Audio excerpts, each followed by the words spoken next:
Woo! The Bulls sure know how to make us sweat, right? That was a nerve-wracking ass game. That's what the fuck that was. Like, and we'll talk about it. We'll break it down. Waiting on Juju to join as well. But that was a goddamn nail biter. And you know what though? It's as sucky as it is, and we'll of course talk about it. That it sucks that the Bulls lost the lead when they did. But it's good that they learn how to battle back as well. Like that's one of the key things. It's good that the Bulls learn. Let me not say learn because they've done it all season, right? They've came back from being down big deficits. But the third quarter, again, it hasn't been a problem in like the last three games. But again, what I said when I talked about the third quarter, when the Bulls are up against really good teams and with great coaches, especially defensive minded coaches, those halftime adjustments are killing the Bulls. Billy Donovan is not making like proactive adjustments, right? It feels like a lot of he does make adjustments, right? But they're reactionary to what goes on in the court. You saw Billy Donovan in the third quarter when the Bulls started losing that lead. He called several timeouts. But the thing is that like my question to this is why is it not in the game plan? Why are you not expecting at this point? You've played the Knicks now 3 times, and I think they've lost the third quarter in every single one of those games, even the 2 games that the Bulls have won. Why aren't you preparing for the adjustments that the other team is going to make? Like, yes, we know that Tom Thibodeau is a great defensive coach, right? He's a great coach in general, but at the same time, you should be prepared for that. And I'm not against I'm not against Billy Donovan as a whole. I'm not one of the people who think he's a bad coach at all. I actually love Billy Donovan as the coach of this team. But these halftime adjustments against great defensive coaches, this is something to keep a lookout on because again, I like to focus on what the Bulls will be in the playoffs. So because of that, like if this happened in the playoffs atmosphere, I just don't know. I don't know. Those third quarter letdowns are going to be huge for the Bulls. But anyway, for anyone who's just joining, if this is your first time, this is Chicago Bulls Central. Welcome. This is our after show for the game, the Bulls versus the Knicks. We'll be breaking down everything in the first part of the stream. Second half of the stream, it really turns into just a conversation with the viewers. I really go to the chat, see what they've been saying, and we just have a conversation back and forth. So we'll break all that down. But the Bulls, for great first half, right? Playing with the ball open, but in the second half, thank God for fucking Alex. Alex Caruso had 2 big plays. I'm just talking specifically down the stretch. He had more than that in the second half. He had way more than that in the first half. But really, just having Alex Caruso on this team, it's just so evident how much he changes and how many more possessions he gets the Bulls by just having his head up. Like, I don't know how many steals he officially ended up with. I'll look. He ended the game with 4 steals, but it felt like he should have had 8. Like, because he just on every loose ball, like so many times that he disrupted what the other team wanted to do passing wise, and he caused them to overlook that. Like, he's just a great player. The Bulls with 10 steals overall in this game. The New York Knicks also had 10 steals. The Bulls had 15 turnovers to the New York Knicks 18 turnovers. Now, while that's concerning, right, is that the Bulls went into the half with only 7 turnovers, whereas the Knicks had 12 turnovers. So it was quite a different battle with the game turnover-wise in that second half. The Knicks also, I think they only hit 1 3 in the halftime overall. They hit 8 more in the second half. They were 9 for 26 from 3-point in this game for 34.4%. The Bulls, which went going into halftime, shot a great, I think they were like 60% from 3. 11 ended up 11 from 29 for 37.9%. Not horrible, right? It's good that they're shooting more threes. Because they're like 3 points taken or made, they're really low in the league as far as, but this was a solid game. The bench even showed up. We had almost 20 points off the bench. Again, not going to lead the league at all, but great output from the bench. Troy Brown Jr. didn't really play any in the second half like he did in the first half, but Alex Caruso, the key thing here is when we talk about the importance of Alex Caruso, plus minus of plus 21 in this game. Plus 21. Oh, we got Juju waiting. So I'm gonna go ahead and add Juju onto the stream. Yo, what's good, my What's guy? going on, Juju, man? Oh, bro, were you losing your shit in the third quarter like I was, Bro, bro? I was finna explode because the thing that was really making me finna explode is because like the first half we were playing great. We were playing a totally Yeah. different way, not only offensively but defensively. And like you said, whatever adjustments we made in the second half going into the locker room, it really affected us in the second half, man. And I thought we were finna lose that game, especially even in the fourth quarter as well, man. Julius Randle, man, he had a way better game this game versus the first one, and thankfully he can't shoot free throws though. Yeah. Oh man, if he hit those free throws that he missed, man, this game is way more difficult down the stretch. He ended up being 2 for 5 from free throws, but he all of those 5 came. It felt like in the fourth quarter, and yeah, Right, thank God he missed. But a big game from him, 30 points from him. Evan Fournier as well, hitting wide open threes, really helping them take the lead away at one point and willow it down like they did. But man, I'm telling you what, down this stretch. I'm sitting here looking at this game like if these motherfuckers lose this game, bro, the meltdown. But thank God that they were able to pull it out, man. right, But like, yeah. So one of the things like I've been talking about on my channel for a while now is the trend of the Bulls third quarter. Last 3 games they've won the third quarters except this one. But historically, I think I went back like at the point I went back like 8 to 10 games and they won 2 third quarters out of 10 games they won. And it again. I like Billy Donovan as a coach, but right. when you see a trend like that being there, that has to like, yeah, the Bulls need to also hit their shots, right? But it says something to what the coach isn't doing, I think. What do you think? Right. We could be a way better team if Billy Donovan coached the team a little bit better. I'm not saying he's not doing a great job. I think he's definitely going to be in there, for potentially coach of the year. So Mhm. he's definitely doing a good job. But seeing a lot of the meltdowns that we've had this year, man, it shows that he has a couple weaknesses in his coaching ability. I don't know. I think I don't know if it's because he does have a lot of talent, and when you do have a lot of star players, sometimes less coaching is the best coaching. So, but at the same time, when we do get to those playoff moments, when we do play against better teams, because I mean, I think the Knicks are a pretty a solid team, but when we Yeah. start playing like the Nets or even the Hornets was a tough game, for instance, where it was the same type of situation where we had the game up until the fourth quarter, and we kind of sort of melt down. And I think Billy Donovan definitely has to do a little bit of a better job, but I think he's doing a great job so far. Yeah. I mean, it's a lot of factors that go into it. I mean, overall, he is doing a good job. The Bulls are winning way more than they're losing, so there is something to that. But I just worry about how those third quarters are going to continue to go, especially when we're playing great teams. But let's talk about DeMar DeRozan, Alice Caruso in the fourth quarter of this game. Mm. Also, we have to be honest, right? I talk a lot about how great Lonzo is and the things that he does for the team, but Right. this game could have easily not been an issue in the third quarter. Lonzo had 3 different wide open 3-point shots Yep. down the stretch that he just could not hit. And I mean, every shooter, every scorer, every player is going to have cold games, and now he's shooting over 40% for this season. So I mean, he's been doing a great job overall. But 2 for 10 in this game, and especially a lot of those coming down the stretch where we needed him to hit a couple of big buckets. If Alonzo would have hit even one out of those 3 3-pointers that I'm talking about, I think it would have took the momentum out of the crowd, which would have affected the Knicks. What do you think about that? Right. I mean, I totally agree. Shooters have an off night from time to time, and like you said, overall, Lonzo Ball has had a great shooting season. Unfortunately, yeah, he did struggle, but at some point, Lonzo Ball, you can't stand on the perimeter every time. Sometimes you have to be able to pump fake, drag.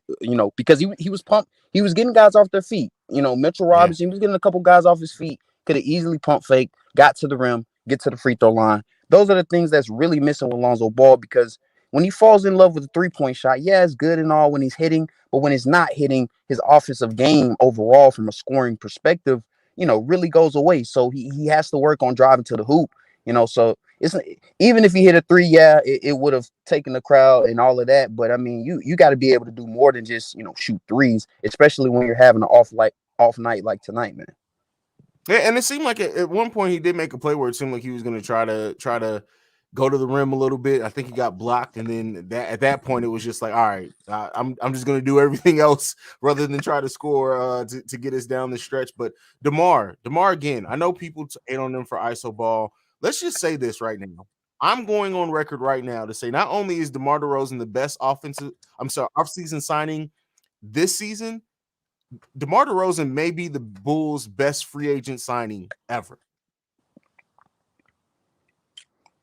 What Are do you we going think? back to like the 90s too with the Bulls teams then too, I or are we mean, so just by this is what I mean by this is that the Bulls made, even the '90s team, they made what I mean, Dennis Rodman, right? You can't take that away. But Mm, the Bulls already had great two great players on their team. By what I mean by that's DeMar true. DeRozan may be the best signing for the Bulls is that he's playing above what people thought he would. Like people thought DeMar was damn near about to be washed up. He's having maybe the best season of his career. But what he's able to do with keeping the Bulls in games who get into the free throw line, taking over games scoring wise. Yes, Caruso is amazing. Ball, amazing. But when it Yep. comes down the stretch and you need a bucket, it's been DeMar's leading the league in fourth quarters score. I mean, fourth quarter points scored. Come on, man. Right. I totally agree with a bit of what you're saying. The only part Uh-huh. I disagree with is just like when you mentioned Dennis Rodman. Yes, DeMar DeRozan is probably a better player than like Dennis Rodman. Yeah, for sure. But like Dennis Rodman was a very, very, very important piece to multiple championships. So Absolutely. until this style of play wins the Bulls a championship, I can't totally say that. But if they start winning, I think I could agree with that. The Bulls have never really ever ever, especially if we're talking about, the last 10 years, 15 years for Yeah. sure. He's And definitely the best signing. and that's not to take away from what Dennis Rodman meant to those championship teams, because he absolutely was important. But the reason why I say that, and again, I may be getting caught up in excitement right now, admittedly, That's but true. the thing is do you believe that the Bulls could have still won titles without Dennis Rodman? More so than you believe that Mm, the Bulls can be playing at this level without DeMar DeRozan? mm. It depends on a couple other factors right now, but Yeah. that's a very good question. Mm. See, I think it's yes and yes. Like, I don't think the Bulls win as many championships without Dennis Rodman, and I Mm-hmm. also don't think this team is as good without DeMar DeRozan. So, yeah, Fair enough. to both Fair enough. both Fair enough. questions, I guess. Fair enough. Fair enough. All right, cool. LaVine's game. Well, no, let's talk about Vooch, because I feel like I always Yep. overlook Vooch because I take him for granted. Vooch again putting it together: 27 points, 7 rebounds, Mm, 3 assists, 1 block, no steals or anything, only 2 turnovers in this game. Vooch yep. is back. This is the all-star center that we traded for last year, and that Yep. he had 2 solid games before he went down with COVID. He came back. I can't remember how he played that first game back, but Vooch is here. And for everyone who were saying we should have kept Wendell, I hope you all are eating that crow right now, because this is what we need from Vooch. What do you think, Ju? No, whoever said that, nah, you tripping, man. Yeah, I gotta stop, man. Vucevic, man, I'm loving what he's doing. And like you said, since he's come back, really, I would say before COVID, like those couple games before COVID, you could see him start to turn it on. But specifically, I would say the second game when he came back from COVID, not really the first game. He struggled the first game, but that Mhm. second game, he was balling. And I mean, he's Yeah, rebounding. Obviously, he's been rebounding all season. But now a bulk of what he's doing, he's hitting shots. I mean, we're seeing Zach LaVine. We're seeing him set screens for Zach LaVine, DeMar DeRozan, and they're getting double teamed off of those screens. And Vucevic is, more or less wide open every time, either if it's at the free throw line, at the elbow, or at the top of the key. And right now he's knocking down those shots. And when he's playing like this, Haize, I mean, the Chicago Bulls are scary because now they got that third yeah. guy that they've been looking for all season. So man, Vucevic needs to continue this play that he's doing that. Definitely, definitely, definitely. All right, let's start going to the viewers. Let's go to some comments. Let's find some in here. Give me 1 second. So we got some. This is a good one to start with. We took it too casual. Brought in Tony Brown, expecting an easy W. Troy Brown, sorry, Troy Brown Jr. expecting an easy W. I don't know if the Bulls expected an easy W. I don't think to believe that the Bulls just have they played another flat third quarter. Even bringing in Troy Brown Jr. He played very well in the first half, extremely well Mm-hmm. in his minutes in the first half. So I don't know if I agree with that one as much. I understand what you're getting at, but I think overall this is just a problem that we're seeing with this team that hopefully they come before the playoffs. What do you think, Juju? Yeah. I don't think it was a thing where they were taking the Knicks with any type of they were taking the Knicks seriously. I just think he put out Yeah. Troy Brown Jr. because he brings a couple things to the game, and plus, like you said, the first half he was playing very well, knocking down the shots. Obviously, he's long, he's tall, so defensively, he's versatile. So I mean, I just thought he brought him in because he was playing solid. So I don't think that was a bad thing, but yeah. At the end, he obviously went back to that lineup that we need out there with Caruso, LaVine, the starters basically, and we won the game. Yep, and that's what it all boils down to. Next, Shamar. DeMar had 34. Yes, sir. He might be our best player. DeMar isn't the best player. I get like, yeah, people focus too much on scoring. Like DeMar is not our best player, especially because sometimes he gets tunnel vision. But don't get me wrong, he's a very important key to everything that we do. Right, I totally agree. DeMar, you could argue DeMar might be our most, I don't even want to say most important. I don't know. He's our best fourth quarter player, but Zach is too good, man. Let's stop. Yeah, especially when Zach is playing calm, cool, and collected and intentional, and he's not getting frustrated or letting calls or anything getting his like Zach out there. When Zach just knows he can score when he needs to, is so dangerous because he scores on all three levels, right? Right. He's passing better. He's not getting as many assists as last season, but he's passing. Like the way he moves the ball when he doesn't have a shot. Again, when he's not defaulting to ISO ball has been great. And then include Zach's defense, man. I'm going to do a video at some point on Zach's defense this season. Zach's defense is, if he takes it up another notch, probably by next season defensively, we're definitely looking at Zach being perennial in MVP votes. Not necessarily in top 2 or anything, but he's going to be getting MVP votes most times than not if he keeps ascending. What do you think? Facts. Zach LaVine, man, his defense is definitely underrated. He's definitely improved from the last 2 or 3 years. You can see that I saw him in the summer running 5-on-5 with a lot of NBA players, working on his defense. So a lot of that hard work just pays off, man. And with the DeMar Derozan thing, I mean, you kind of got to give Zach LaVine a little bit of credit because he is deferring to DeMar Derozan, and I mean that's a big part of why DeMar Derozan is shining right now. Definitely. And this comment from Ben Martin kind of puts a point on it.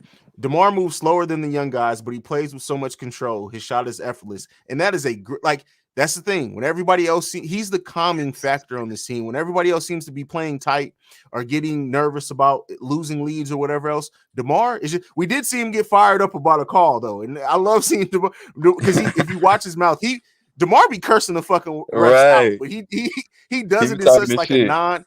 Yeah, he would definitely be talking to shit, but I think it's because he's not as animated about it. He doesn't get technical fouls, but DeMar be talking his shit. But he's calm, cool, and collected out there. DeMar, he knows, not to steal a phrase that's popular right now or whatever, but he understands his assignment. DeMar knows exactly what he needs to do to help this team, and he goes out there and does it every single night. And that's you can't put a price on that. Right. He's definitely the MVP of this team. Like you got to give him his credit. This is probably the best year of his career, but again, we got to win. We got to win in the playoffs. We got to win when it means the most. And until I see that with my own eyes and him doing this in that moment, then I'll get on my knees and I'll say I was wrong. But we got to see. Yeah, for sure. Next minute from Dennis. Alex Caruso has been the best buy of all the buys. He had 5 or 6 stops. And Alex Caruso is everywhere. Like you can't put a it's not just in the stat line, right? Like I go to plus minus a lot when I talk about Alex Caruso because I think that's a more indicative of his impact on the game. But even outside of that, look at the defensive advanced metrics for Alex Caruso. It's not just good. It's not just great. It's all-time great when you look at the advanced stacks when it comes to defense for AC. It's fucking amazing. That's what it is. What do you think about AC out there? Man, AC is a dog. I wouldn't be surprised, and I know this is a long shot because only a couple people have done it ever, but I would not be surprised if Alex Caruso wins a Defensive Player of the Year award with the Chicago Bulls at some point. This dude's defense is amazing. He can guard 1 through 5. Doesn't matter if he's undersized. We saw him in the fourth quarter, man. It was a very, very. We could have lost the game if AC wasn't out there because that That is a steal was fact. probably the most important play of the game. I mean, we don't win that game without him being out there. So, I mean, we don't win a lot of games this year without him being out there. So, I actually like him when he's starting more than, with Devontae Green starting. But that's just my opinion. But Alex Caruso has been amazing this year. Yeah, and I don't know. I don't know when's the last time bench player won defensive player of the year. He can definitely do. I definitely can see him winning 6-man. But my thing is, and again, this is a long shot. It's going to take a lot of a deal from the Bulls and a lot of advancement and just whatever happens. But if the Bulls were to make an NBA Finals, I would not at all be surprised if Alex Caruso wins Finals MVP. How about that? And it's in the same way that Andre Iguodala won it when the Warriors won their first title, I would Yep. not be surprised about that at all. Yep. That's how good he is, man. He's mad underrated, dude. He's the type of guy where he might average 8 points, 10 points, but yeah, in the finals, he can go for 30 and 15 or something crazy. He might not even go for 30 for 15. His stats don't always show, but he'll be that guy that's consistently solid, and you can tell that he makes a clear impact on the team, especially when it comes to winning when he's out there. So definitely appreciate that. For sure. Let's go to this comment from FTC Reckoning 15. We need to see some more energy fresh out of the half next game. Good effort from the boys, and this team is legit. What a team to start building this community on this channel with. Hey, I'll say this. I have been kicking around starting a Chicago Bulls podcast for literally about 5 years, but there are so many great ones out there. And again, I'm not anybody. I don't have any insiders. I was like, you know what? Ain't no point in me starting a Chicago Bulls podcast or show. I'm so fucking glad that I did. Once the Bulls signed Lonzo, I think I did my first episode before the Bulls officially signed Lonzo, but there was something that I was just like, you know what? It's time to start. And I think I started at the right time. But as far as the Bulls first, they came out with energy against Charlotte, and then they completely blew that away in the start of the fourth quarter. Something's going on there, and I don't want to keep nailing that home, but something's definitely going on there, and I don't know if it's just energy, if it's coaching, if it's a mixture of the two, but I trust this team to figure it out eventually. They got to get this shit together before the playoffs, that's for sure. Right. Because, I mean, it's not going to be sweet in the playoffs, man. Teams, they play totally different. They're going to be able to game plan for you, and they're going to be able to figure you out. So if you can't make adjustments throughout the game, man, it's going to be tough. For sure. Let's go to Dreams Are a Reality. Yeah, Bam banged up. I was at the Bulls Heat game, and Jimmy Butler looked hurt at that game. I don't know what's going on. I haven't is Jimmy Butler hurt? Is that what happened? I know Bam tore his UCL or something, so he's gonna be out. And I don't know. I haven't heard nothing about Butler. I have to look up research that right quick. Oh man. Okay. All right. Well, we'll keep a lookout on that one. Let's see. Let's go down. I know DeMar hit those late shots, but Vooch was the biggest catalyst for the win, in my opinion. He was steady and locked in all night, and those threes he made in the fourth. Listen, I can't argue with that. As much as Alex Caruso played great in the fourth quarter and had some great stops, Vooch was consistent. He's probably the most consistent player throughout this whole game, because even DeMar had a stretch where he wasn't the best. Vooch was key. And Juju, you said it earlier, is the fact that if Vooch is locked in and playing like this, right, doesn't necessarily have to be scoring 28 points or whatever he ended up scoring, but I mean hitting his shot and making the team guard him and passing the ball the way that he did, we're damn near unstoppable in offense. Right. I mean, I think potentially we could have the best offense in the NBA with Vooch doing that. I mean, you said it at the end. His passing, the way he moves the ball and swings the ball, and especially if Lonzo is hitting his shots. Like if Lonzo's hitting his shots tonight, this is a blowout easily. If Lonzo hits 2 or 3 more threes like he usually does, we win at least by double digits. I firmly believe that, because every time Vooch touches the ball, especially in the middle of the court, he always makes the right pass, and it might not result in an assist every time, but man, Vooch is doing it all out there offensively. Definitely. Let's go to Brendan. Do you think the Bulls can carry this momentum to the next game? Will Vooch continue to play the way he has been the past 2 games?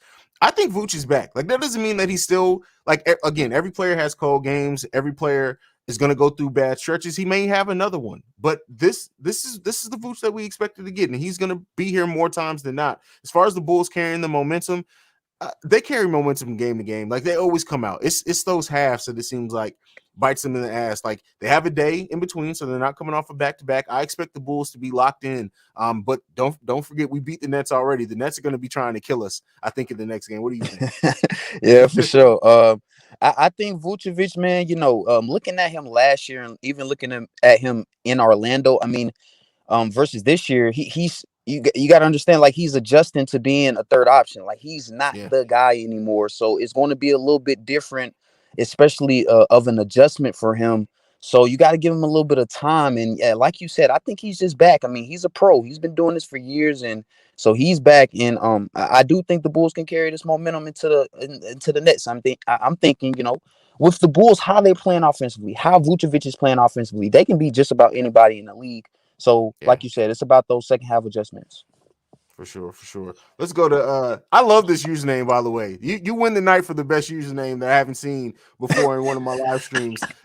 Say my name, hands down. DeMar is the best signing this season, considering the fit on the Bulls. By the way, who saw the James Bond movie? Billy Donovan was in it. Billy Donovan was in the latest James Bond movie. I did not know that. But That's yeah, cap. I mean, I definitely think DeMar is the best signing this season, regardless. And for everyone who said that they didn't see the fit, like I still don't know if Stephen A. Smith has really commented since the Bulls have been playing the way that they are, but I hope all those motherfuckers eat crow because this team is fucking legit. Yeah, man. DeMar definitely easily. That's not even a question. Say my name. I mean, definitely the best signing in the last, 15, 20 years that I would say. But yeah, I think what he's doing right now, he's been playing great. And I actually did have a couple of concerns about his fit because of his 3-point jumper, but even that has improved this year. So it's not a lot of worries with his game. For sure, for sure. All right, let's go to Jonathan Washington Jr. He says that it's safe to say that the Bulls play too fast for their own good at times. When the Knicks were making their run, it seemed like they were trying to play so fast that they lost the attention to detail and caused turnovers. I agree with that. I think that's an honest representation. I don't know, and they were still playing fast in the first half, but it was more controlled. I don't know if because the Knicks started battling back at the beginning of that third quarter, that they started getting a little nervous. But it did seem like they went from playing fast in transition with turnovers to just playing fast and getting a little bit more sloppy, which contributed to them not being able to score for a little bit of stretch to start that third quarter. What do you think? Yeah, I totally agree. They weren't playing, yeah, like what you said. In the first half, they definitely were playing fast, but it was more of a control type of pace. In the second half, it was kind of out of control, and they definitely had a couple turnovers, man, and it let the New York Knicks get a lot of momentum, man, get a lot of layups in transition. So yeah, we gotta learn to play a little bit more with pace, especially our point guard and even Zach LaVine and DeMar Derozan. So I totally agree with that statement. For sure.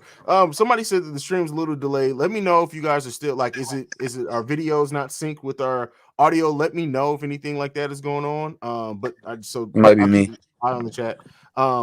Next, we need to play Troy Brown more. Joshua Dixon. I say that Troy Brown needs to earn. Like right now, he's going to get an opportunity, especially with Kobe being out, to get some minutes. How he plays in those minutes, I think, is going to dictate how much he plays going forward in the game. He played great in the first half, not so much in the second half. But I think I would hope that there was enough positive things shown in this game that he's going to get more minutes continually. What do you think about Troy Brown Jr., Juju? Yeah, man. I mean, I've been a little impressed by him. I mean, he's looked solid. In my opinion, I want to see Ao get more minutes. If we're talking about anybody off the bench getting more minutes, but I mean, Troy Brown, he gives you something that Ao doesn't, and that's really his size and his length, and his versatility defensively. So yeah, I can see him getting more minutes, but like you said, he got to earn it, man. We For trying to sure, win. for sure. Jabroni, which I think he got my award for the best username last live stream. Butler apparently has a tailbone injury. Okay, well, we'll be watching out for that. We'll be watching out for that. Dreams are a reality. I'm loving this podcast. Thank you so much. Yeah, this is I appreciate it, man. I'm doing these live streams more often because you guys ask for them. I'm going to give you guys what you need and what you ask for. Chicago Bulls Central, you're a cool guy. Appreciate that, Mike. Let's see if we got anything else about the game.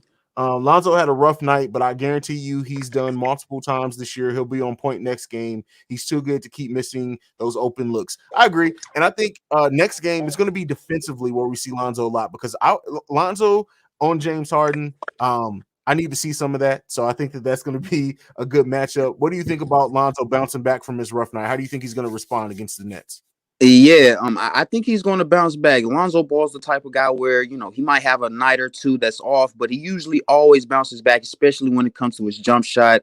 So I'm expecting him to look a little bit better from three. And like you said, his defense is what's going to be needed because, the Nets offensively, man, they're a terror. They got some of the top scorers in the league for the last, 20 years, man, at Harden and KD. So it's going to be tough defensively. Lonzo's going to be very important. But looking at his past defense on Harden, even when he was on the Lakers, he usually plays elite defense on James Harden. So I'm expecting the same thing next game. So big things coming from Lonzo Ball. Yeah, for sure. Brian Winfrey says big lag. What do you mean? Like, so I can fix it. What exactly is lagging?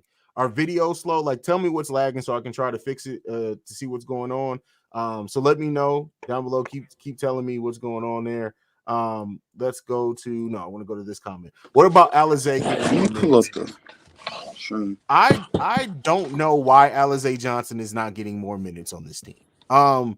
You would think that, especially in games like this, where the Knicks had no issue playing two bigs out there during most part of the game, why Alize, with his rebounding, his energy, didn't at least get a handful of minutes. I don't know. I don't know. I've speculated that I think that Alize must not be grasping the offensive scheme or the defensive scheme, something that is more noticeable by a coach than us as just viewers of the game. That's what I would think, because I just don't understand why, like, Alize getting big minutes in preseason to basically being completely out of the rotation now.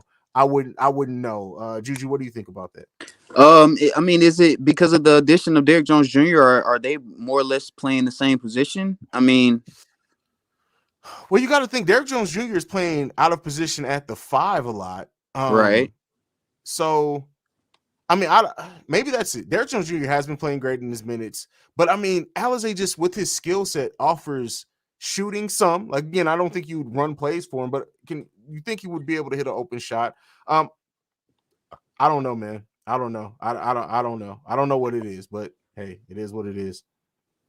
All right, it's not lagging for me, man. So we're good. Yeah, they're saying now in chat the lagging's fixed. So hopefully we stay good with the lagging wise. But yeah.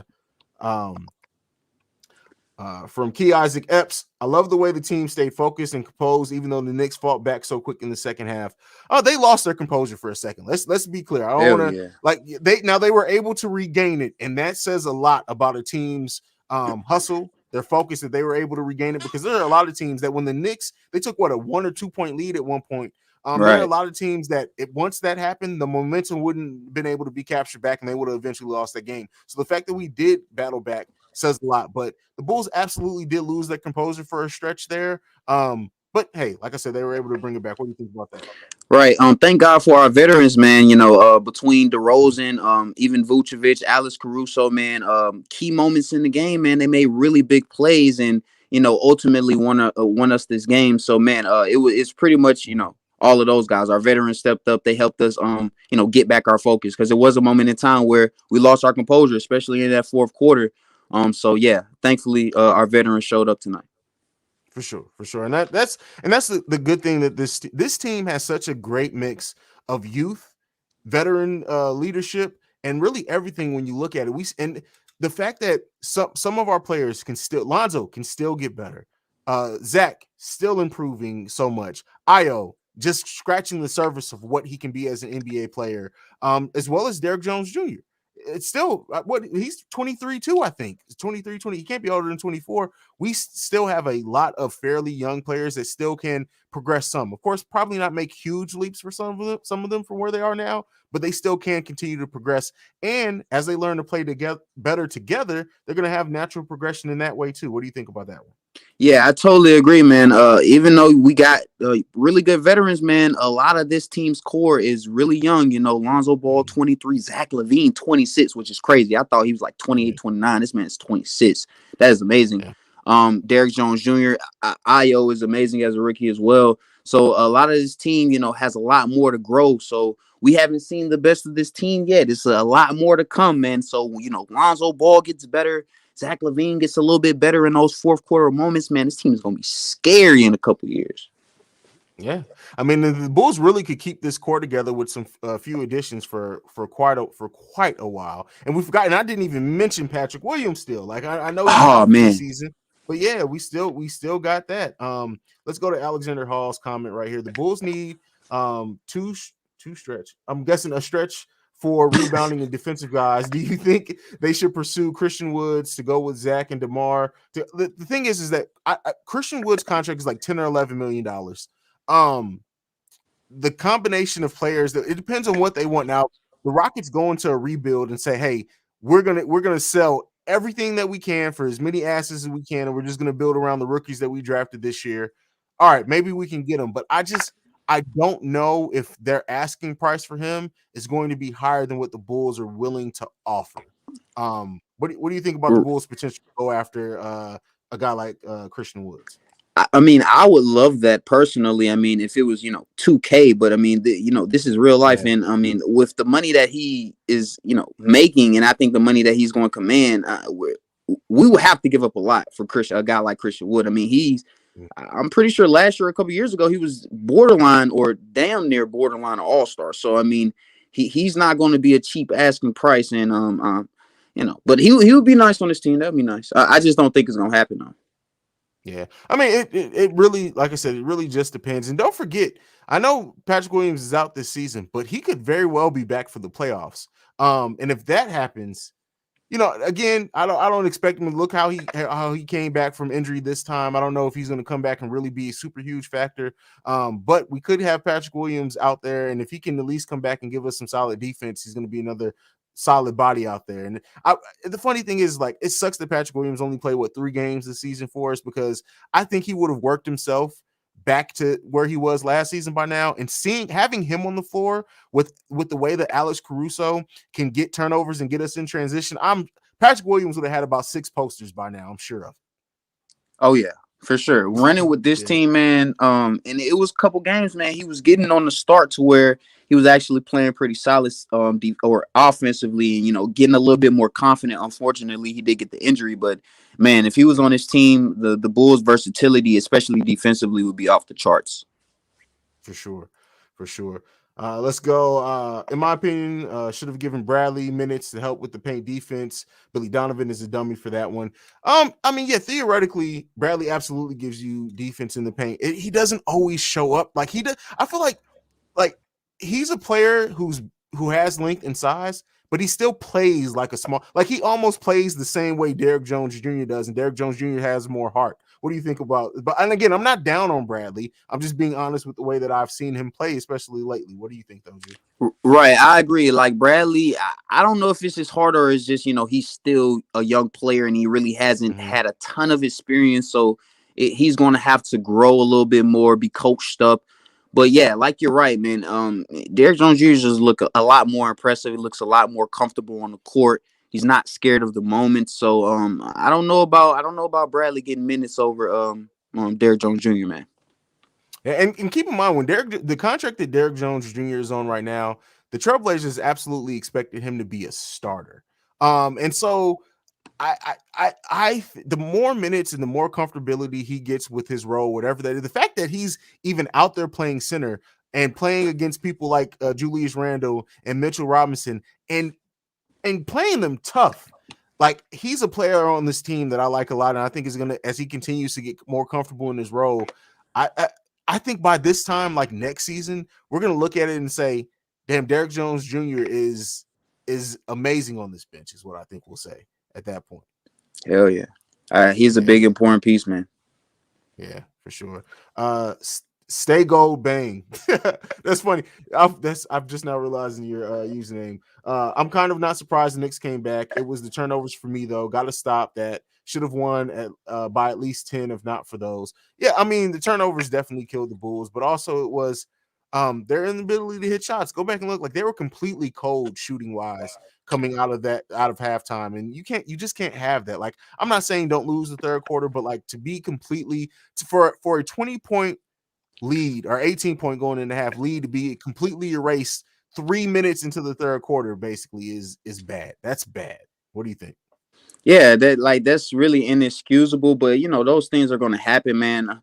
Our offense it really became stagnant at a point, and I mean we were settling for a lot of jumpers. Like Billy Donovan said a couple games ago in the post game, man, we gotta put a little bit more pressure in the paint and at the rim a little bit more instead of settling for jump shots. So those are one of the reasons they weren't falling tonight. So it was pretty bad night shooting overall, but luckily we got that dub, man. That's all that matters. Yep, that's that. At the end of the day, that's all that matters. Bulls 15-8 right now. Bold predictions: Billy D, Coach of the Year; AC, Six Man of the Year; 3 All-Stars; Zach LaVine, All NBA, and at least Eastern Conference Finals appearance. What y'all? I think if all that happens, I'll be happy as fuck. Even I don't even give a damn if we end up getting swept in the Eastern Conference Finals. I'm gonna be happy as shit. No, I'm excited right now. But if Billy Donovan win Coach of the Year? Absolutely. I think AK, especially with the way that the NBA kind of said that the Bulls made some overrated acquisitions, I think he can also win GM of the Year. AC winning Six Man of the Year, I think it's possible. So nothing you're saying is out of the realm of possibility right now. 3 All-Stars. Again, I think I've talked about this on my last live stream, and Ju, let me know if you agree or disagree. Lonzo Ball absolutely is going to be an all-star while he's in the Chicago Bulls uniform. This season, though, I don't think he's scoring enough or averaging enough assists to get there. Now, the Bulls have super big fandoms, right? But I just don't think that that's going to be quite enough to get him in the All-Star game. What do you think about that, Juju? Yeah, Lonzo Ball, especially this year, no, he's not playing at an all-star level at all. Offensively, like I said, his 3 ball is really good, but other than that, he doesn't really have an offensive scoring game. So I do agree that in a couple years, maybe next season he can be an all-star, but right now, no. Yeah, okay. And I'm going to go. So he made a comment a couple more down. So I'm going to come back to the other ones, but I want to go to this one. He said 58 wins as well. Man. Damn. That's steep. Yeah. I mean, this is the thing. Nothing is outside of the realm of the Bulls have shown they can beat just about anyone. So anything is possible, but that is from where the Bulls were last year to go to 58 wins. That's a huge leap, man. Yeah. Right. So 15. So if they're 15-8 now, what is that on pace for? Is that, I know that's more than 50. So is that like what, 52, 53? That's probably like a 52 pace. Yeah. Right. So I mean, I that wouldn't be out of the realm of possibility. I could because like I said, man, if Vucevic, if this dude continues what he's doing, Lonzo Ball shows more growth, it could be possible, but I'm gonna stay more in that 50 to or 48 to 50 range. Fair enough there. Let's go to this one. This game made me just appreciate again how much of a weapon Vooch is. I always believed in him. I was just waiting for him to heat up. How many other teams got 7-foot shooters? Man, we're blessed. Yeah, I mean, there are more big shooters now than probably at any point in the league. But yeah, Vooch is such a unique offensive player in the fact that he's a big man that can go down low and shoot, right? There's a lot of big men that shoot now, but they don't have that versatility of really going down in the middle and getting he doesn't play tough defensively all the time, but Vooch offensively will abuse some people down low if it needs to be. What do you think about Vooch, Juju? Yeah, Vooch has been amazing, and the only other 7-footers that I can think doing that is maybe like Valanciunas. I mean, he's leading the league in 3-point percentage. He also can take it down low. I would say KP, but he's scared to attack the rim. So I totally agree with what he said. Vucevic, man, when he's playing like this, man, it's crazy because I noticed it last game or the game against the Hornets. I'm like, when this dude is making all these shots that are wide open, the Bulls are unstoppable. So Vooch is definitely one of the S factors of this team, man. So yeah, I love what he's doing, bro. Again. All right, let's go to this comment from Cap Lives. He's been on my channel a lot, so shout out to you, Cap. But we'll definitely have at least 2 All-Stars, Key. But to me, we're at best a second round bounce. Ooh, I don't know, man. I can't agree. I don't know about that one, man. Like I said, it would if it happens, okay. But the thing is, with the way that the Bulls have played, like I said, they have shown that they can beat anyone. They've really been in every single game we've played, but 2. That's unfortunately against the Pacers and against the Warriors. Other than that, the Bulls have been down the stretch in the fourth quarter in distance to take the games in just about every game they played. So like, yes, they could get eliminated in the second round, but to say that that's the best that they can achieve, Right. I can't get with that one, Cap. Right. I totally agree with you, Haize. Like I cannot agree with what he just said, man. I mean, looking at the Chicago Bulls, they're number 2 in the East. And a lot of these teams, the Wizards, the Heat, the Bucks, or not even the Bucks, I would say the Bucks and the Nets are definitely teams where if we face them in the second round, I think we'll be at a disadvantage. But any other team in the East, man, the Bulls are beating, in my opinion, in a 7-game series. So at best, I think this team is an Eastern Conference, maybe even Finals contender, depending on injury as well. We see that affects every season. So I would say nah. That's that. Yeah. Let's go to Kayon Brown. If I mispronounce your name, I'm sorry, but I went to thinking Lonzo as a third All-Star. He's making a good point here. If Vooch keeps playing like he did these past couple of games, he can be that third All-Star. Yep. That I agree with. There you go. Yep. I went right to Lonzo. But yeah, if Vooch keeps playing like this, especially as a big man in the East, he can absolutely be an All-Star. So yeah, we could have 3 All-Stars very well. Right. And it's funny because I'm looking at his numbers, man. 15 points, 11 rebounds, 4 assists as a 7-footer. I mean, he's really doing it all. So I mean, if he keeps scoring consistently and the points start to increase, I could see him being an All-Star. He still has plenty of time left. Yeah, for sure. Destin Thorne, the Bulls are at a 53.5 win pace. So we were right on there. Yeah, that's I guess nice that. Oh, my mouth smart. Let's go. Let's get it, man. All right, man. Let's see. We need to remain healthy, happy, and lucky. Yeah, I mean, it's gonna take some luck, right? Absolutely, especially with other teams. And we've been relatively healthy, right? Like we lost Vooch to illness, right? Not to injury. Zach has been playing through his thumb. It hasn't caused him to miss any games so far. Knock on. Where's some wood? Because I refuse. Yep. But yeah, AC missed only 1 game. We've been able to stay relatively healthy. We're what, about a quarter of the way through the season, if not a little bit over. What I would like to see the Bulls do is their schedule is getting easier. They're having more space between games. But I would really like to see the minutes for LaVine and DeMar to come down. That's just me. I get nervous about that. I lived through the Tibbs era, so I get nervous about that. But I think, but we have to have players that play right to get more minutes to say that, and that play well. But yeah. I mean, we definitely need to remain healthy. What do you think about the Bulls' health so far this season? Yeah, man. I think health is a big thing, and I like what he said. He said lucky in that in this COVID era, with everything that's going on and the COVID protocol, and anything could really pull a player out nowadays. So luck is a big thing, and also health, man. I don't know about Zach. Is Zach LaVine's thumb good now? It doesn't look like it's been bothering, but hopefully he's healthy from that. And yeah, I like you said, I would love to see in some of these, games where we're, beating teams, rest Zach LaVine, rest DeMar DeRozan, rest some of our key players, so we can have them healthy for the remainder of the season. And that's why the Bulls maintaining leads is important, because what that does is it does allow you to rest your players in the fourth quarter. Had the Bulls came out and was able to hold on to that lead through the third quarter, they probably would have played maybe 3 to 5 minutes in the fourth quarter and set down the rest and let the bench play. We need to be able to hold on to that. As long as we keep getting in these nail biters, the starter's going to have to play more minutes. As we know, the more minutes you play, the more at risk for injury you are. So we need a lot of things to come together for those minutes to come down, as well as, like I said, the bench continue to play well. But I definitely think Io is ready to take. If you take 3 minutes off, 2 to 3 minutes off LaVine, 2 to 3 minutes off DeMar, give those minutes to Io, and then let him continue to develop. That's what I say. Yep, love it. Yeah, for sure. Let's see what else we got. I don't know if it plays much of a difference, but the Knicks will be playing on a back-to-back. Hopefully the Bulls can take advantage of having fresher legs. The Knicks or the Nets? Do you mean the Nets?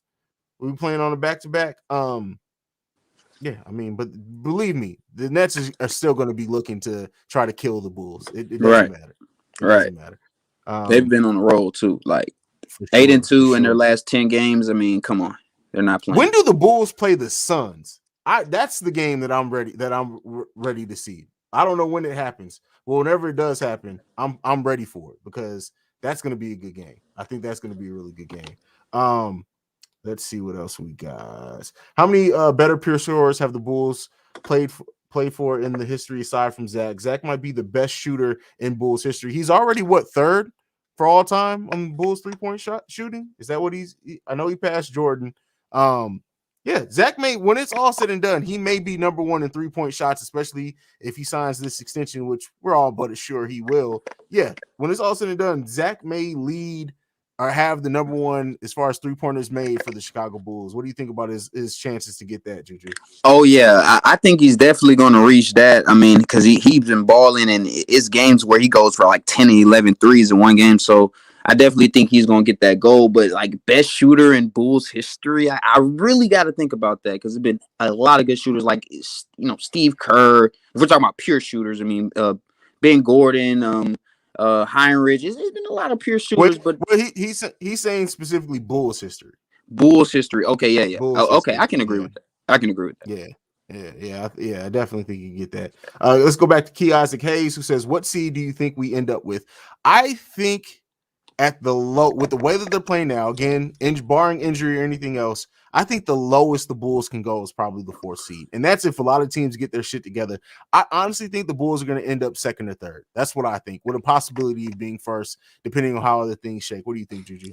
I totally agree with what you just said. I think I see the Bulls at the lowest being maybe a 5th seed, but that's if they're, really if their season kind of turns around. Because I mean, we're looking at the Miami Heat; they're 13-9, so they're only really like 2 games back. So you lose 2 games, couple games in a row, you could be looking at being the 5th seed. But I agree with what you said. I think they're going to be like 2 to 3 at a big possibility of being number 1. So I think they'll be a pretty high seed this year. Yeah, the Bulls are gonna. Yeah, they're making the. Any conversation, anybody who's still saying the Bulls may be a play-in team, all that, like, just smack them. If you are friends with anyone who says that the Bulls are going to be a play-in team, just do me a favor, smack them. And if they say anything, say, Haize told you to do it. That's what I got to say on that one. Let's go. Greetings from Argentina. I always, again, because I grew up overseas, I grew up in Vicenza, Italy, and I was super big Bulls fan even when I lived over. My dad's from Chicago, so I was going to be regardless. But I always love when we get Bulls fans from overseas, because that just says how widespread the Bulls fandom is. We're all over the place, man. Man, hell yeah. Jordan made it global. Yeah, for sure. That's the biggest reason why. Absolutely. Let's go to MC Season. Why do you think the Bulls can't play with a large lead and can't keep control of the game with the lead? Like I said, I think it's just the adjustments, man. That's what my mind goes. So I'm not saying that that's the ultimate answer, but that's just what I personally think of why they can't do it. I lay that at the feet of cold shooting at times and the coaching of Billy Donovan. Juju, what do you think? Why do you think it is that the Bulls can't seem to hold on to big leads? Well, I would say that again, it's coaching, and it seems like you said, second half adjustments. In the first half, we play a different way than we do in the second half, and sometimes we make unnecessary adjustments. And we should roll with how we've been playing even when we began the game. Sure. So sometimes I just think we kind of go away from what is working best for us. So I think we just got to stick to the script and stick to the things that's been successful during that game. For sure. Hey, there you go. Let's see with this one, Johan. First of all, y'all usernames are fucking amazing. Why is it not letting me quit? Joanne Wong Do. That shit's fucking hilarious to me. I would love to see Lonzo become aggressive. If he can unlock his true offensive potential as a 6'6" point guard, this team will be unstoppable. Here's the thing. I mean, yes, if Lonzo continues to get better offensively, like at this point, really, with the way that he shoots 3, if he can start hitting shots in mid-range and getting to the rim more consistently, you have damn near the perfect point guard, period. Like, and I don't use that lightly, but he's already the perfect point guard to be next to Zach LaVine. Let's just make that clear. But if he can score a little bit more efficiently and be more aggressive, the thing is, like, as long as DeMar's on this team, I don't see that. But if that does happen, be on the lookout. The Bulls are at that point perennial championship favorites, I think. What do you think, Juju? For sure. I mean, having a great point guard, especially that can play both ends of the basketball at a high level, I mean, it's very important to win a championship. So I think Lonzo Ball can be a key piece. And like you said, his potential to me is through the roof. I mean, even a guy like, he has the same type of foundation as his brother, LaMelo Ball. He might not be as flashy or things of that nature, but the all around skill set, the ability to potentially average a triple double, I could see Lonzo Ball fulfilling those things maybe once or twice in his Chicago Bull career. So I think he's a very, very key factor to this team. And if he plays well, like you said, and Vooch plays well, this team is unstoppable. I mean, and it's important to point out too. Like, I know the natural thing is to compare LaMelo and Lonzo, but LaMelo is literally on the team where he is the battery in that team's back for everything that they do. Right? He very much like he's it for them. Lonzo has always been on the team with why am I Superstars. at the loss? Yeah, other superstars, other young players that also needed to develop or whatever else. So because of that, he's never really been given the opportunity to just go out there and do his thing. He always kind of has to play within the thing. But yeah, Lonzo, with the way that he's continued to show improvement, the way that he's changed his whole entire shot since he came in the NBA, I will never bet against Lonzo Ball. Never. Exactly. I think he could add anything. So yep. And then he's let's assistant 3-point percentage. That's real good for Lonzo, man. Absolutely. Let's get to some love for Juju from XXXX. He said, "Hey, your guest is good." Yes, sir, Absolutely. Man. Y'all make sure, man. We coming back, man. Let's get it. Chicago Bulls. Let's go. Juju's been the only guest I've had on this podcast, and he's been great. Like, so there you go. There's a reason for that. Yes, the Nets on the back-to-back. Yeah, I mean, but hey, we've seen the Bulls and how a back-to-back affected them. They were also coming off a long West Coast trip too, but hey, never underestimate how much a back-to-back can affect the team's energy. So right, especially an older team too. They're pretty much an older team, so that can definitely affect them, especially if the Bulls come out with a ton of energy. Exactly. I'm just tempering my playoff expectations. We've been burned for. Listen, I've said it before, Cap. If you've been a Bulls fan, even if you've only been a Bulls fan since the Derrick Rose era, there's been so much fandom PTSD for this franchise. I completely understand it. And then if you've been a fan since the Jordan era and the whole Baby Bulls debacle, listen. I'm the most pessimistic Bulls fan probably ever, admittedly. But yeah, I completely understand that PTSD as a fan of a team is real. Right. I mean, I'm pretty positive about it, because it's like, man, we've had our good years and then we've had our down years. So I feel like we paid our dues. We did it the right way. We didn't, pay all these we're not paying for nothing. I feel like it's a lot of development going around here. It's a lot of good coaching and, we made the right decisions at the end of the day. So, I mean, everything that we get, I think we earn it. So that's why I think we're going to do good in the playoffs, man. For sure. Philly Flipper says, you think the Sixers can get something for that crybaby Simmons? Listen, I take mental health very seriously, right? I have another podcast that I do that I talk about mental health a lot on. And if he's having really mental health issues, I don't knock anybody for that, right? Anybody, because mental health issues can be paralyzing. But the thing is that it seemed like these mental health issues came because he didn't perform well in the playoff game, and I'm not doubting the realness of the mental health, but as an NBA player, guess what? They are going to criticize every single bad thing you do, much less if it's in the playoffs and you're supposed to be a superstar and you don't shoot well. So it's going to happen. But what do you think Ben Simmons is traded before the end of the season? I know this isn't a Bulls topic, but fuck it, we're gonna go ahead and talk about it. Yeah, I mean, I think Ben Simmons, bro, looking at his potential and everything that he can do, his size, and I think he definitely can be traded. He definitely has value, and I don't know about that mental health though, Haize. I don't. I think that might be a bunch of bull, bro, because it's like, hey, bro, like, come on, you're out here in Hawaii and everything with these Kardashians and stuff. Like, I don't want to get too much into it, but I don't know if it's a mental health thing. I just think he don't want to be there, man. He said he had enough. He said he don't want to be there, and that's the end of the thing. So basically, this is just like a little bit of a way out of it, bro. Yeah, I mean, and the thing is that the Sixers are absolutely right in saying, "Hey, look, we're not going to move you until we get the perfect deal." Like, everybody, like a player can't just come in and say, "Hey, I want to go," and then you automatically just trade for whatever the next deal is. The Sixers, a trade of Ben Simmons can completely change the outlook of the future of their franchise. So they need to be smart in the way that they do it. I don't know, like, because his contract is so big. I don't know how it's going to work out. I'm not a capologist, but I'm sure at this point in time, everybody gets traded that wants to get traded. They'll eventually move him for sure. Right, especially when your agent is Rich Paul, bro. He'll get you anywhere where you want to be. Yeah, that's for sure. That's for damn sure. Let's see. Jonathan Washington Jr. I really like how the schedule worked out.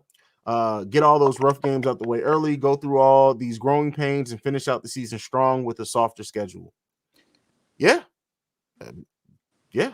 I really have nothing. You said it all, Jonathan. You got anything to add to that, Juju? Hey, that's an A+, man. Yeah, for sure. Might be the best comment of the night. As far as the fourth quarter, the second half issues is Key Isaac Hayes says, I think it's a combination of adjustments and poor execution. We need to capitalize better. Absolutely. Like there's something there.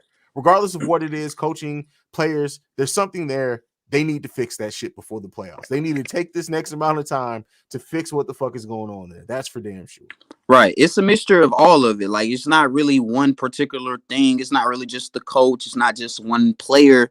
It's everybody. And, it's a part of building your team chemistry, like the last comment said, these are the growing pains that you're going to, have to go through. So, it's just part of the process. For sure. Let's go back to FTC Reckoning 15. It's far ahead and things may look different and ultimately will look different. But what do you think we need to do at the deadline or in the buyout market? I've always said that if the Bulls can get what they need in the buyout market, they should go that route, right? But unfortunately, the buyout market usually comes after the trade deadline. But we know what the Bulls need. They need an offensive focus, but ultimately a rebounding big who can alter shots and hit open shots. That's it. I don't think they need a star there. They just need somebody when the shots open to them that they can hit those shots and that plays solid defense and rebounds the ball. So as far as who that is, I've talked about. I wouldn't mind to see Derek Favors. I know people have said Marvin Bagley. I don't know ultimately what it's going to take for that. Now that the Bulls know that they're going to have their own first round, because our first round pick is probably going to be in the low 20s. If the Kings said, hey, we just want to get a first round, kind of like when we traded Mirotic. We just wanted a first round pick. We almost didn't care where it was. We just wanted a first round pick for him. If the Kings say, hey, we'll give you Bagley for your own first round pick and to make salaries match, we'll take Troy Brown Jr. or whoever else. I'd do that in a fucking heartbeat. What about you, Juju? Yeah, I mean, see, that's the thing. Like, that's a really bad deal, but that would not be a really bad deal to Sacramento Kings. They might do anything at this point. So I would not be surprised if we fleeced them like that. But I would love Marvin Bagley. I wouldn't be mad at that. I also would love somebody with a little bit more experience. I was really preaching before the season, Haize, Boogie Cousins, man, and on the Milwaukee Bucks, he's looked really good, man. I would have loved him. Mm-hmm. I'm looking at a couple other people, Mark Gasol, Hassan Whiteside, a couple veteran bigs. Yeah. But I would like Bagley. That wouldn't be bad. Yeah, I mean, as far I had said I would be, and the reason why I was so fine if the Bulls did sign Boogie is that even if he didn't work, you can cut him. It's not like they were going to commit big money to him. Like, especially when Vooch went down. Like, if the Bulls would have said, "Hey, we're going to take a look at Boogie Cousins over these next 5 to 6 games and see what we got in him, and if he doesn't work, we're just going to cut his ass." Do that shit. Yeah, but right. Yeah, but I mean, ultimately, that's not the route they go. But ultimately, I trust AK. AK has been so smart lately that I mean, his whole career is that I would not be surprised if when he does pull off a deal, it's something that none of us have thought about. Man, AK is the ultimate finesser, man. In the NBA, man, he's known for finessing every NBA team, man. So he's gonna make something work. Any weakness that this team has right now, have faith in AK, man. He's going to get it right. So just give it some time, man. For sure. Milk Boy has this interesting thing. I think the third is pretty clearly because we don't start Caruso, even if it's starting Javonte for first. Listen, it's not dependent on starting one player. We lost leads even when Caruso was in the starting lineup in the third. So no, I get and understand why people like to hold these things on just one thing that they think is going to fix it, but that's not going to fix what's going on here. I don't think. Right. I mean, I do think it will help because, like I said, Caruso in the starting lineup, I think he makes the Bulls starting lineup a lot more effective. But like you said, it's not, like we said earlier, it's not one particular person. It's not one particular thing. It's a mixture of everybody. So that's what's going to have to be fixed, man. Yeah. XXXX makes a great point. Billy plays a lot of guys out of position. So who knows what we need? That is a great point. Because, like, who would have at the start of the season thought that Derek Jones Jr. would have been getting any minutes at the 5? Yeah, I remember one of my early videos, I said, Derrick Jones Jr. is probably going to play a lot of minutes at the 4, and there was somebody in the comments arguing with me saying there is no way he's going to play the 2 and the 3, and I'm like, no, he's going to play some 4 at least. Now look at him; he's playing the majority of his minutes at the 5. That's crazy. Right. I mean, yeah, we couldn't have guessed it. I thought Patrick Williams would have spent a little bit of time at the 5, but obviously he gets injured. Now somebody else has to step into that role, and Derrick Jones Jr. has looked very, very good in that small ball lineup. So I like what he's doing, man. We need to keep him on his roster. For sure. And let's go to Ricardo. I went back to review the tape, and I was wrong about Patrick. He can definitely be part of a championship run. Developed Bulls would only become scarier on defense with Patrick, and that's the key thing. He's 20 years old, right? Patrick Williams, he's in a situation where he has the luxury of letting his scoring develop over probably the next 3 years before we need him to be a consistent scorer, and that's only if DeMar drops off and we don't re-sign him or whatever else. But with that being said, Patrick is in a great position where he can focus on hitting open shots when they get it to him, playing amazing on defense, expending most of his energy on defense and rebounding, and just being out there playing tough. He was playing timid because had a major injury, probably the first one of his life. But for anyone who's saying that the Bulls should have traded or they're down on Patrick Williams because he's not as aggressive or he's not showing that he wants to score, I don't think we're paying attention to what this team needs. He does not need to score. He just doesn't, and he's not going to for quite a while. What do you think, Juju? Right, I totally agree. I mean, like you said, he doesn't have to rush his game, man. He can just, work on his game. He doesn't really have to, shoot a lot of shots, man. He just needs to focus on what he's good at, rebounding the basketball, obviously knocking down his open shots and playing elite defense. So as long as he's doing those things and developing, getting better year by year, he'll be great, man. We just need him to stay healthy. That's the only thing about Patrick that I have very big concerns about it. Availability is the best ability. So if you're not on the court in those big moments and you got people like Derrick Jones Jr. out there performing, man, it's going to be tough. That's true. Let's go. Lucas Bishop has a hot take. Lonzo is great with Zach, but Dejounte Murray, in my opinion, would be the perfect point with Zach and their boys in real life. I don't know if Dejounte has the defensive intensity of Alonzo Ball or the intelligence and basketball IQ as far as defensively to be the perfect next to Zach LaVine. I mean, if the Bulls would have got him instead of Lonzo, I would have been fine with that. But I don't know if it would have worked out quite this way for the team or for the partnership next to Zach. What do you think? Right. I'm looking at, DJ or Dejounte Murray. I mean, he's a nice player. He does play elite defense. I believe he was I think he made an all defensive team one year. I can't remember, but he's pretty good on defense. But like you say, he doesn't have the basketball IQ of Alonzo Ball. And those are one of the biggest factors, in this comparison. And, I think Lonzo Ball and Zach LaVine are pretty close. They're both from UCLA, both from California, and things of that nature. So, I like the fit with Lonzo more. And plus, Lonzo's a way better shooter. I mean, you need shooters besides Zach LaVine. So Lonzo Ball is one of the better shooters in the league. Dejounte Murray is definitely not that. So I like Lonzo way more. For sure. Let's get to Jonathan Washington Jr. again. I've debated this for a while. Who is the better player, Zach or Devin Booker? I've argued with guys all last season that give Zach a PG like CP3, and he'll do just as good, if not better, than Book has done. That is a debate for the ages because I honestly feel like I'm always going to bet on who's ever on the Bulls, right? So I'm going to make great arguments for Zach because he's on my team. But if Zach was on the Suns and Booker was on this team, I could probably make those same exact arguments. But what Zach has more length, right? I think he's better defender at this point than Devin Booker. So yeah, I'm gonna bet on Zach. What about you, Juju? Right. I think easily Zach LaVine's definitely more talented, quicker first step, better athleticism. I think he's definitely more talented. I think maybe you could argue Devin Booker might have a little bit of a higher IQ, maybe, but I don't know. It's all very debatable, bro. It's not really one guy I could choose, but obviously Devin Booker has that advantage of, being in the finals and also performing in the finals.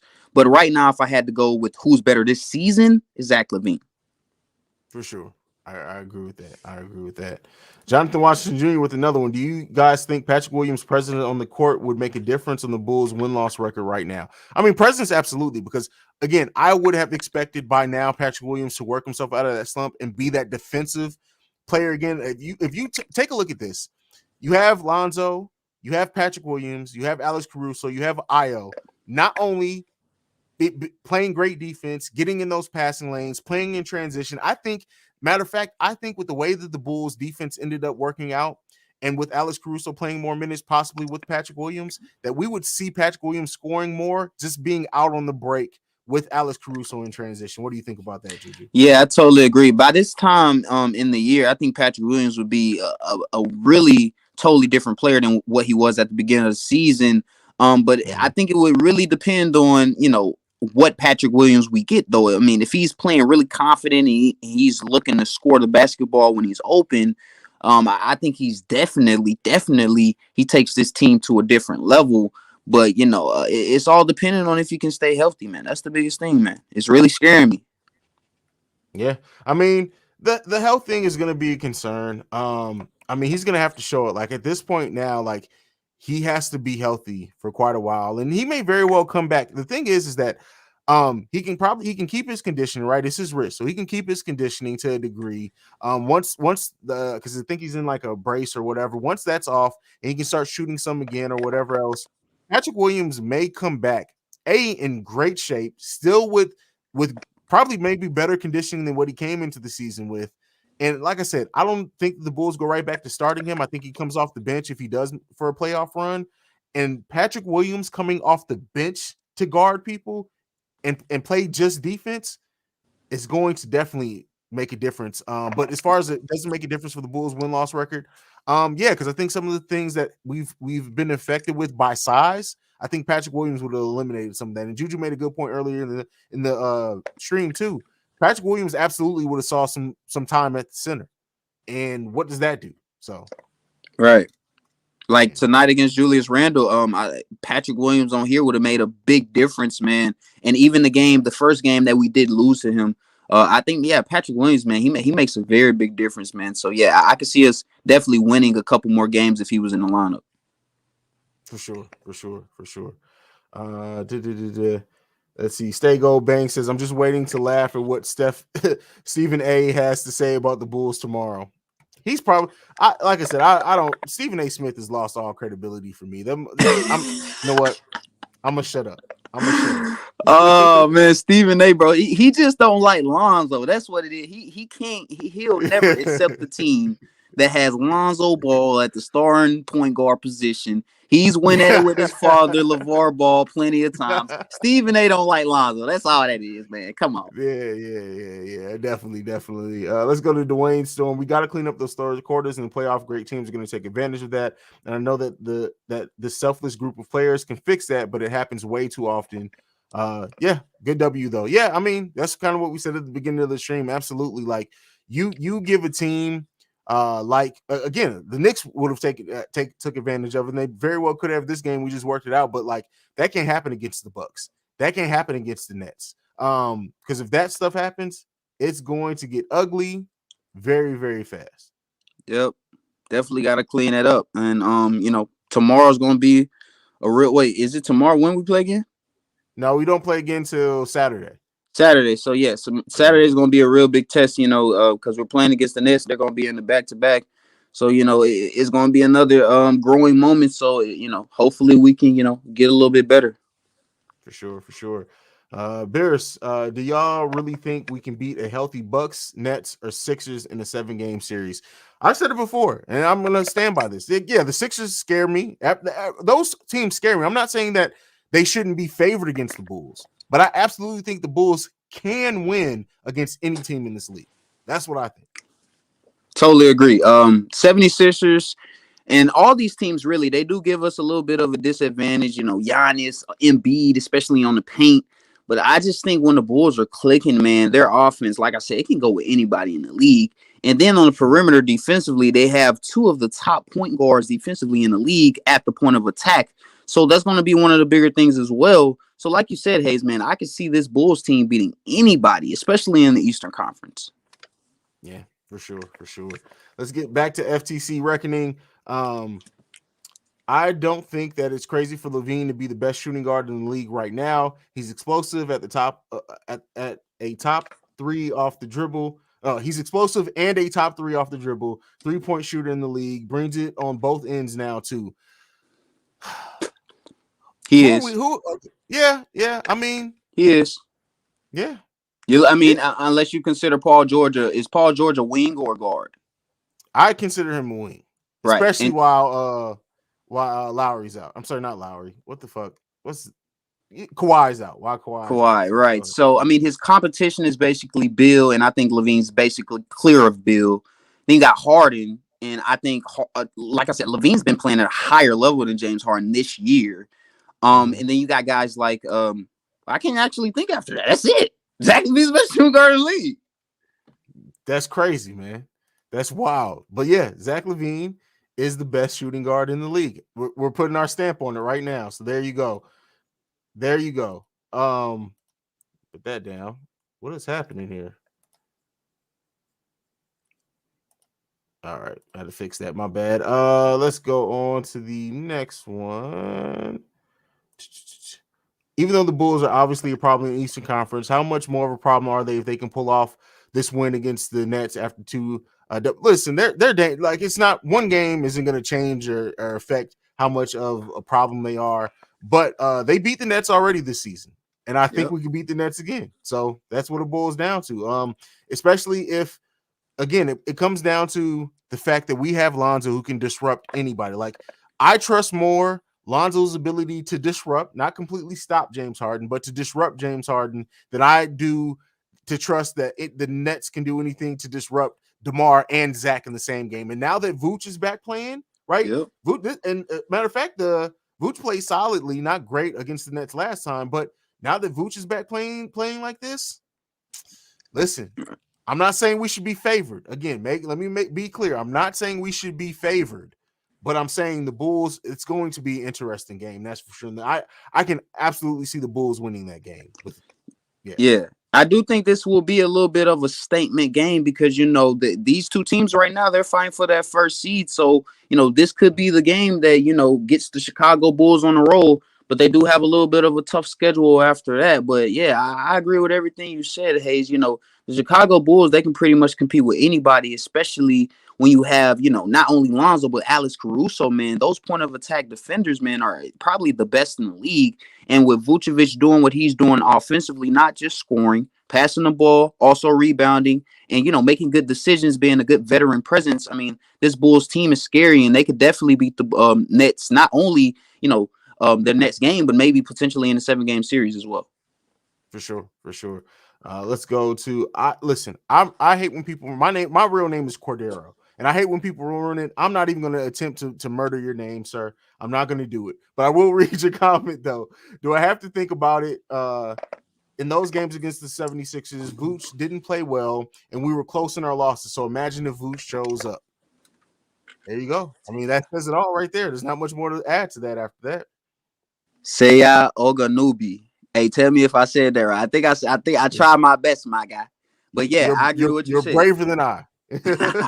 yeah. But yeah, against he said those games against Philly, Nikola didn't play well, and we were close in our loss. So man, yeah, right. I mean, if Vucevic shows up, we can beat a lot of these teams that we lost to earlier in the season. So right now, we need to get that same production out of Vucevic, man. I agree with that statement.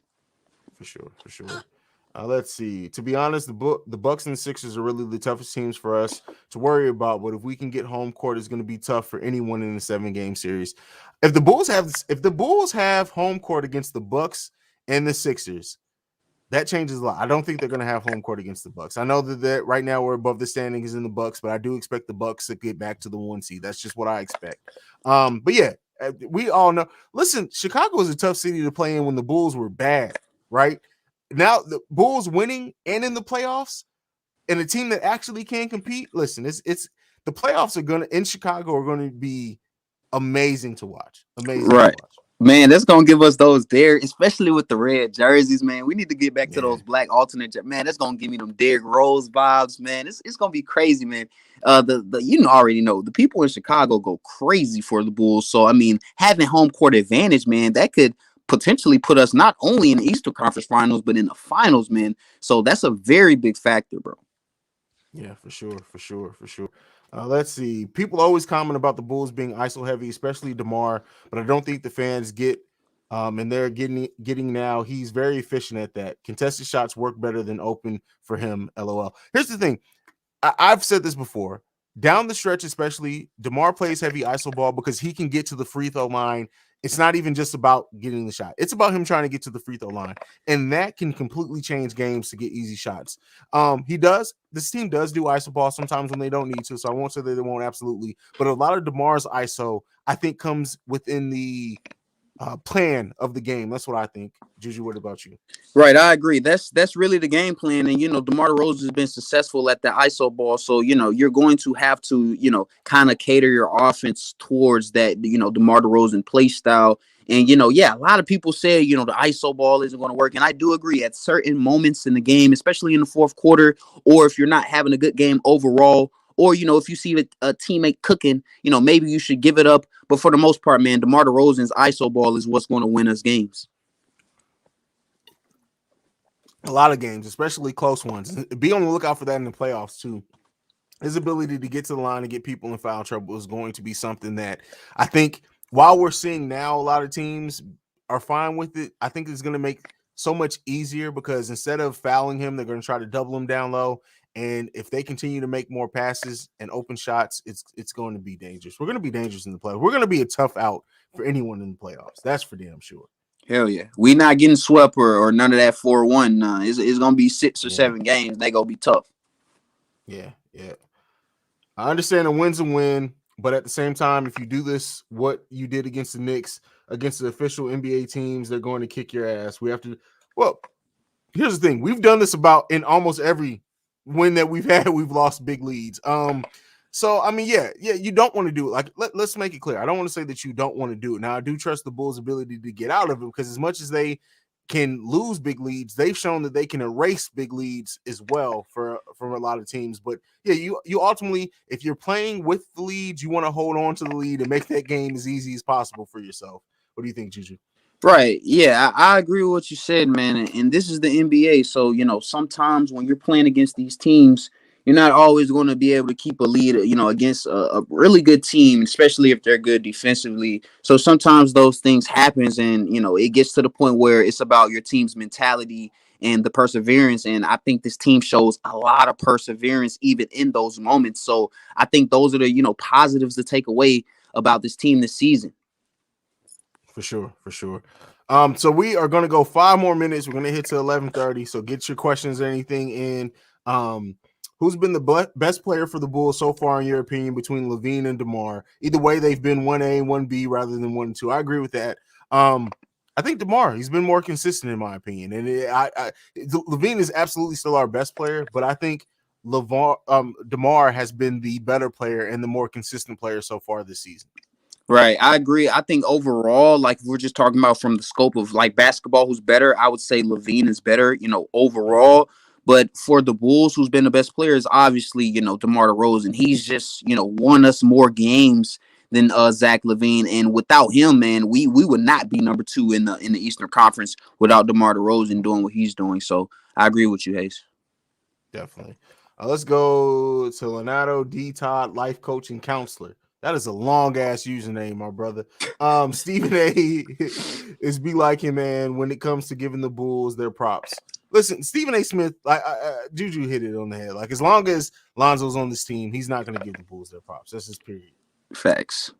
Yeah. Unless they win like a couple championships or something, but the Bulls can win a title this season. And Stephen A. Smith on the next day would be saying the Bulls would have swept them if it wasn't for Lonzo Ball being on this team. That's what Stephen A. Smith right. Facts. But, stay gold, bang. My Apple Watch died trying to monitor my heartbeat in that third quarter. I can't live. Listen, I get so frustrated when the Bulls lose big leads, man. I'm pacing back and forth in my living room. Like, one day I need to live stream while I'm doing this shit, or at least record it so you guys can see my ritual. Because when the Bulls get to losing big leads, I probably burn more calories during that moment than the rest of the damn day, for real. Oh, I forgot you don't stream the Bulls games, man. Yeah, that would be hilarious, man. The third quarters be crazy, bro. Yeah, for sure. For sure. DeMar is on a mission. Absolutely. Okay, let's talk about this as a topic before we end, and for a question for me to throw to Juju. DeMar keeps playing like this. Where does he rank in MVP voting by the end of the season, do you think? Well, I know Curry and KD is going to be 1 and 2, so I definitely think he can be third, depending on how successful the Bulls are. But looking at them being the number 2 seed in the East, and they're clearly, like, I would say, I'm forgetting about the Suns, man. No. DeMar Derozan, I think he could be third in MVP voting. Okay. All right. I said it before. I had a video on it actually that I think DeMar is going to get MVP votes very similar to the year that Joakim Noah, he finished like 5th in MVP voting. I think it's going to be something like this. And that's if the Bulls, depending on how far they go, if they get to 55 wins plus, yeah, it's probably going to be third. And that's going to be great to see. Yeah. Hell yeah. Like if they get to where Brody said earlier, he said like 58. If they're 58 wins. Yeah, he might get number 2 in votes, man. We can see that. So yeah, I can see that. I'll tell you right now, if the Bulls get 58 wins, like I don't think it's gonna happen, but let's just for the sake of argument say they do get 58 wins.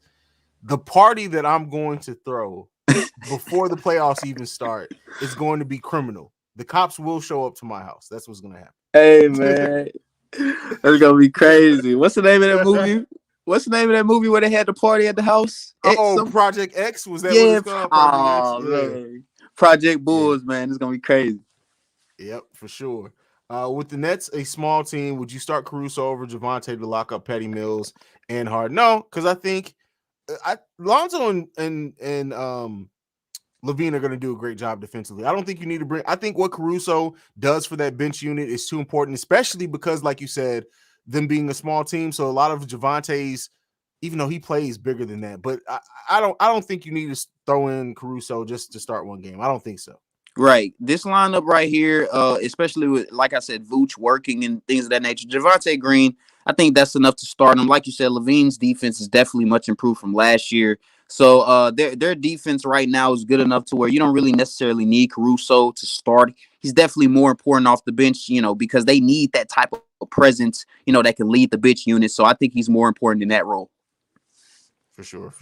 Let's go to JDH. This is the best Bulls post-game show, talking Bulls basketball. Listen, okay, here I'm gonna toot my own horn for just a second, right? And this is a moment that to me just kind of solidified to me that I must be good at this and people must enjoy it. Is that the last couple of times I've live streamed, my typical routine is after I'm done, I go about my day. I play 2K and I listen to another Bulls podcast. It's usually what I do after I do this for about an hour. And I looked at my live stream. I had almost 1,000 people watch it. And I looked at Locked On Bulls live stream and I almost doubled their viewers. And I'm not gonna lie to you. I'm not nearly as good as Locked On Bulls. Shout out to Big Dave and Mark over there. But like I literally looked at that and it was like, what? People watched me over them? That shit is crazy to me, bro. Right, bro. Dude. Don't even do that. Toot your horn, bro. Whatever. Toot the train whistle, whatever, bro. You're a legend, bro. You're a certified legend, bro. Like you said, man. Shout out to Big Dave, bro. But this show right here, this is the best Chicago Bulls show on the YouTube, man. Nobody touches you, man. Everybody needs to give Haize his flowers, bro. You do a great job, man. Really much appreciate you, man. You do your thing, bro. I appreciate that, bro. I really do. It's from the bottom of my heart. I appreciate everybody. I can't believe it's 4 months, bro. I can't believe what we've done in 4 months. It's just crazy, man. It's just crazy. Let's finish up these.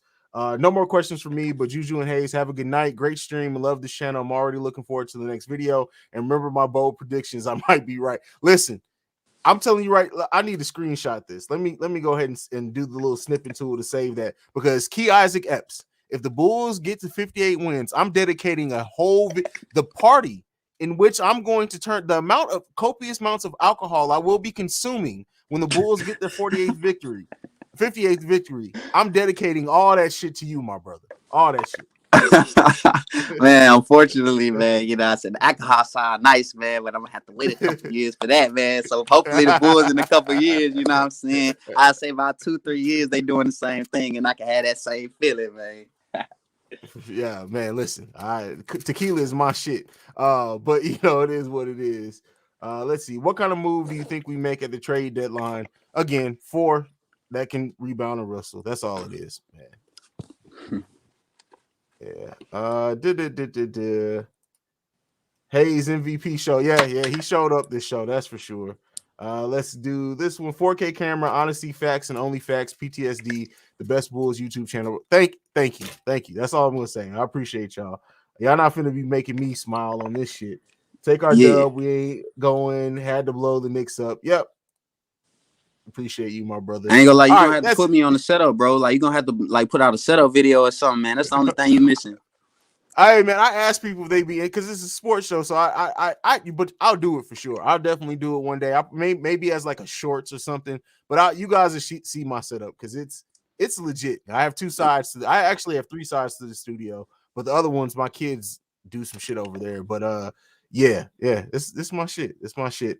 Ricky Fontaine, man, it's your first comment tonight, man. I was looking for you. Give Haize his flowers. He deserves it. He is here, top of the morning with Bulls news, the bearded Bulls fan. I appreciate that, bro. You already know. I appreciate that. You've been supporting me for a while. All right, this is the last comment. I hate leaving. Would you trade for Pat? Would you trade Pat for Jeremy Grant or Christian Wood? No. I think the potential of Patrick Williams and what he can be at what he did at 19 years old and guarding the other team's best players. Yes, he started off this season, but he's 20 years old. Keep in mind, there are going to be rookies in the next 2 seasons that come in the league that will be older than Patrick Williams at that same point in time. No, I'm not giving up. Patrick Williams would have to have 2 consecutively bad seasons before I'm willing to give up on his potential. What about you, Juju? What would it take for you to give up on Patrick Williams' potential, and who would you be willing to trade him for? Well, for me to give up, it will either have to be injuries or, you know, he just never really gets fully confident at his offensive game. But those guys, I wouldn't trade Patrick Williams for those guys. Those dudes play kind of selfishly, and I like the unselfish nature about Patrick Williams, and I think that's going to take his career a long way. So I wouldn't really give up anything unless maybe it's potentially some type of superstar, which, you know, maybe could happen with AK, but nah, not no young player or nothing like that. No Christian Wood or nothing, nah. Yeah, so the only way that I would trade Patrick Williams right now, let's say that there's a team with a disgruntled superstar that wants a great potential piece and they believe in the potential. I'm not going to put a certain name on it. I don't like doing that. But if the Bulls literally can get a perennial all-star that is not too old, right? I'm thinking 24, 25, 26 age range for Patrick Williams, I would be okay. I would be happy with that deal. I would understand it. But right now, I'm not looking to include Patrick. A team would have to call me with a great trade because I'm not shopping around Patrick Williams for anything. Well, like, would you, you see, you say you don't like to do names. Would you trade Patrick Williams for Brandon Ingram? I would. I would too. Yeah. No. Because here's the thing, because I think Brandon Ingram, again, for a lot of the things we talked about with Zoe, he's always played on a team with a superstar. But I think Ingram, when it's all said and done, is going to be a top 20 player in the league. Damn, so you high on Ingram. Okay. I'm not that high on Ingram. Okay. I'm super high on Brandon Ingram, and probably irrationally so, right? But I will say this: one of the last NBA games that I went to. I haven't been in an NBA game since COVID. One of the last NBA games I went to, I can't remember who they were playing, but Brandon Ingram went off for like 28, 29 points, and watching him, it looked so effortless. So yes, that's not something he does consistently, but I think that's absolutely colored my opinion on Brandon Ingram because he's just. I see high potential in him. He probably won't hit it, but I see high potential. Right. It would be a little bit of a weird fit too, because him and DeMar Derozan kind of play a similar type of game. So, but he's versatile, so I think he'll make it work. But yeah, that's just hypothetical. I was just throwing that out there, man. Yeah, for sure. All right, bro. Juju, plug your channel, your social media, anything you want to plug. Let's get the hell up out of here, man. Yeah, man. Y'all can follow my Twitter, my Instagram, my YouTube channel. Is all Jujuknows Hoops, man. You know what I'm saying? I appreciate you, Haize, for having me up here, man. It was a fun night, man. We definitely gotta do this one. Definitely. We're gonna be doing this more and more often, man, for sure. But that's it. You guys know where you can follow me. You can follow me at Bull Central Pod on every social media platform that I'm on. You can send us any feedback, questions, comments, concerns, bullcentralpod@gmail.com. If you want to leave us a voicemail, you can do so. I don't have it memorized. I'll put it in the description though. I apologize. But that's it. I'll be doing a mailbag episode tomorrow. Other than that, I'm out. Love you guys. Peace.